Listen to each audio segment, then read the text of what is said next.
Kahtlus võib tunduda nagu nõrkus. See võib hiilida ligi öösiti, kui kõik teised magavad ja sina vaatad lakke, küsides endalt, kas see, mida ma teen, on õige? Kas ma olen õigel teel või isegi, kas see on kõik, mis elul mulle pakkuda on? Meile õpetatakse sageli, et kindlus on tugevuse märk. Aga mis siis, kui just kahtlemine ongi esimene samm ärkamise suunas? Kahtlus ei tähenda, et sa oled nõrk. Kahtlus tähendab, et sa hakkad nägema. Kui sa kahtled, siis sa ei maga enam autopiloodil. Sa ei järgi enam pimesi teiste ootusi või ühiskonna seatud reegleid. Sa kuulad ja esimest korda võib-olla tõeliselt oma sisemist häält, mis sosistab. Äkki on midagi enamat. See on ärkamise esimene märk. Paljud elavad aastaid elu, mis ei kuulu neile. Nad järgivad rada, mille keegi teine on neile joonistanud. Kool, töö, pere, kohustused. Kõik tundub just kui loogiline, aga hinges on tühjus.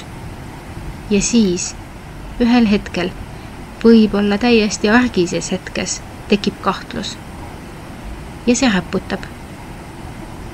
See võib hirmutada, sest see tähendab, et kõik senine võib vajada ümbermõtestamist. Aga just seal, selles kahtluse hetkes sünnib tõde. Sest kahtleja on ärkaja. Ärkaja ei lepi pinnapealsega. Ärkaja julgeb küsida. Ärkaja otsib ja liigub sügavamale. Ta teab, et ebamugavus ei ole vaenlane, vaid teejuht.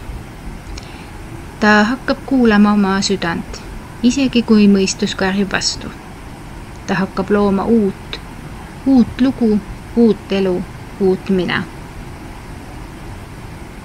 Kui sina täna kahtled, siis palun, ära põgene. Ära summuta seda tunnet. Istu sellega. Küsi, mida see sulle õpetada tahab. Võib-olla on aeg pöörata uus lehekülg. Võib-olla on aeg alustada midagi, mis sind tõeliselt sütitab. Võib-olla on aeg jätta maha midagi, mis sind enam ei toeta. Ärkamine ei juhtu ühe päevaga. See on protsess. See on teekond ja selle tee esimene samm võib olla just kahtlus. See väike kõhklus, see rahutus südames, see ei ole viga, vaid kutse. Kutse elada rohkem enda moodi. Rohkem tõeliselt, rohkem kohal olles. Sest maailm ei vaja rohkem inimesi, kes lihtsalt sobituvad.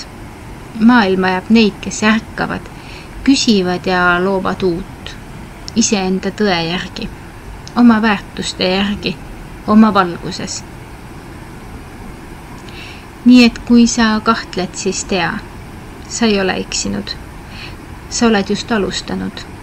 Ja see, kallis ärkaja, on kõige julgem samm, mida üks inimene saab teha. Aitäh ja peatse kuulmiseni!